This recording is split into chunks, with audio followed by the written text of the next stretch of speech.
यह घटना भारत के स्वतंत्रता के बाद की है, जब हमारा संविधान लिखा जा रहा था और रक्षा वालों का चयन हो रहा था। सेना और सरकार के लोग हैरान रह गए जब प्रधानमंत्री जवाहरलाल नेहरू ने किसी के सलाह के बिना एक अंग्रेज जनरल रॉब लॉकहार्ट को भारतीय सेना का कमांडर नियुक्त कर लिया था।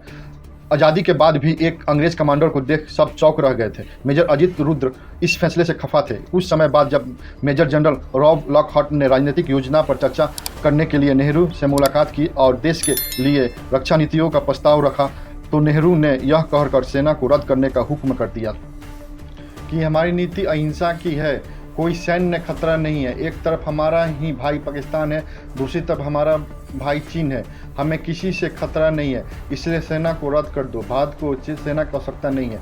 इस घटना के एक साल बाद जब कश्मीर संकट बढ़ रहा था, तब भारत के अंग्रेज मेजर जनरल लॉकहार्ट ने पाकिस्तानी सेना के अंग्रेज commander in chief Douglas Gracey के साथ सूचनाओं का आदान प्रदान किया था।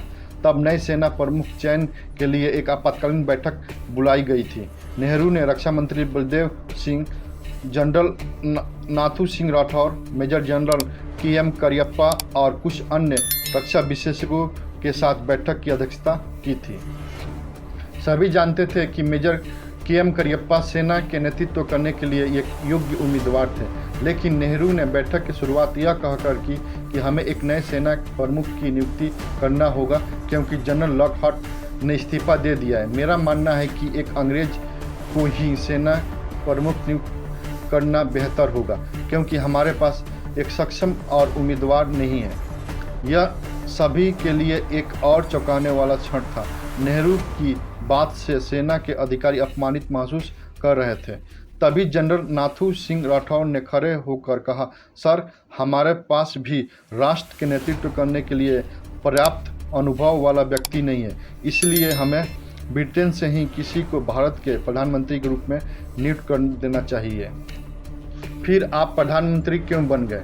जनरल नाथू सिंह राठौर के इस करारे जवाब को सुनकर नेहरू सन्न रह गए। तब नेहरू ने कहे कि क्या आप कह रहे हैं आप भारतीय सेना के पहले जनरल बनने के लिए तैयार है? जनरल नाथू सिंह ने जवाब दिया, सर, मैं क्यों, हमारे पास एक बहुत ही योग्य सेना अधिकारी है, मेरे सीनियर लेफ्टिनेंट के.एम. करियप्पा, जो हमारे बीच सबसे अधिक योग्य है। क्या हमें अपने देश की रक्षा करने के लिए जनरल करियप्पा से बेहतर व्यक्ति की आवश्यकता है?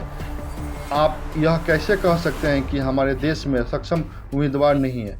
तभी वहां मौजूद सभी व्यक्ति खड़े होकर जनरल नाथू सिंह राठौर द्वारा दिए गए सुझाव के लिए तालियां बजाने लगे।